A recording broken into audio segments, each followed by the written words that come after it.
नमस्कार, मैं डॉक्टर पल्लवी अग्रवाल भोपाल से infertility specialist and laparoscopic surgeon. आज मैं बात कर रही हूँ पीजीएस या पीजीडी के बारे में। तो पीजीएस यानी कि pre genetic screening and PGD यानी कि प्री जेनेटिक डायग्नोस्टिक टेस्ट। अब ये टर्म्स रिप्लेस हो गए हैं, अब इनकी जगह नए टर्म्स आ गए हैं।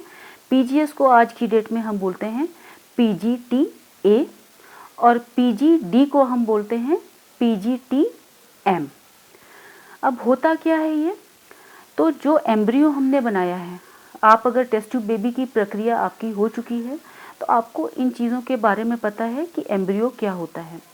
तो जो एम्ब्रियो हमने बनाया है टेस्ट ट्यूब बेबी की प्रक्रिया के दौरान, एम्ब्रियो 3 तरह के हो सकते हैं, तीसरे दिन का, चौथे दिन का, 5वें दिन का भ्रूण। तो सामान्यतः जो भ्रूण ट्रांसफ़र किए जाते हैं वो तीसरे दिन के, जिसको कि हम क्लीवेज स्टेज एम्ब्रियो बोलते हैं, और 5वें दिन के, जिनको कि हम ब्लास्टोसिस्ट बोलते हैं। तो कुछ कंडीशंस ऐसी होती हैं कि जिनमें हम इन एम्ब्रियो की बायोप्सी लेते हैं। बायोप्सी आप सभी को पता है कि शरीर के एक हिस्से से छोटा सा टिश्यू निकाल के उसको जांच के लिए भेजना।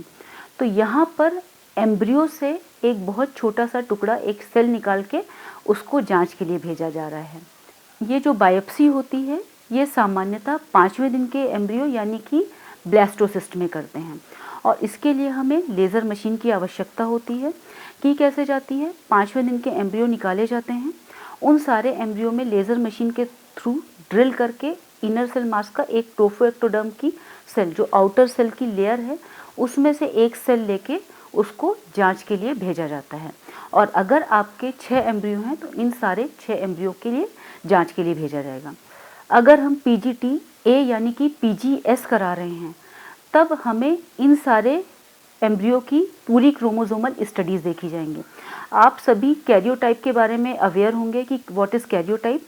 तो जैसे कि 23 क्रोमोसोम देखे जाते हैं एक सामान्य महिला या पुरुष में किसी परिस्थितियों में, वैसे ही भ्रूण की इन बायोप्सी वाली सेल्स में देखे जाते हैं कि क्रोमोसोम नॉर्मल है कि नहीं है। ये तो हो गया पीजीटी-ए। अब हम अगर पीजीटी-एम कर रहे हैं यानी कि पीजीडी, तो इन सेल को अगर कोई प्रॉब्लम है जैसे कि थैलेसीमिया मेजर या फिर कोई हीमोफीलिया, अगर ऐसी कोई प्रॉब्लम है तो उस एक प्रॉब्लम के लिए देखा जाएगा कि ये प्रॉब्लम तो इन सेल्स में नहीं है। सामान्यतः इसकी रिपोर्ट आने में 3 से 7 दिन का समय लग सकता है। तो जब भी ये बायोप्सी ली जाती है आपका भ्रूण ट्रांसफ़र उसके अगले महीने प्लान किया जाता है कि कब होगा, रिपोर्ट आने के आधार पर। और इन एम्ब्रियो को 1, 2, 3, 4, 5, 6 करके लेबल किया जाता है। तो जिन जिन एम्ब्रियो की रिपोर्ट नॉर्मल आई है उन एम्ब्रियो को आपके गर्भाशय में डाला जाएगा, और जिन एम्ब्रियोज़ की रिपोर्ट खराब आई है वो आपसे सहमति लेके डिस्कार्ड कर दिए जाएंगे, यानी कि फेंक दिए जाएंगे।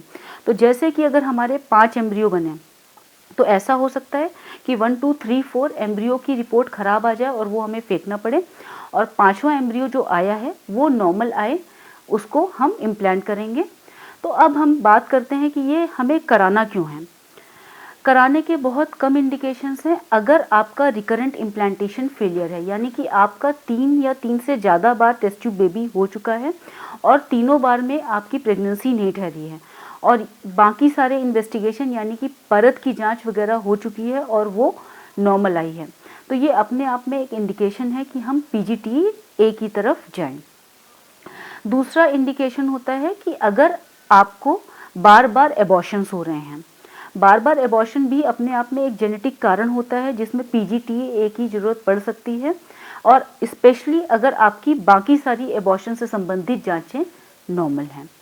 और तीसरी जो हम पीजीटी-एम की बात कर रहे थे कि अगर आपका पहले चाइल्ड को कुछ सिंगल जीन डिसऑर्डर जैसे कि थैलेसीमिया या हीमोफीलिया जैसी कोई चीज़ है, तो इस चीज़ की स्क्रीनिंग के लिए।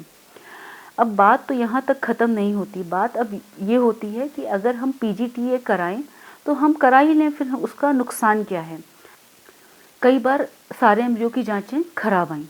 अब हमने पूरी आईवीएफ साइकिल कराई, पूरे एम्ब्रियो का पीजीटी-ए कराया और सारे एम्ब्रियो खराब आ गए, तो फिर अब हम क्या करें।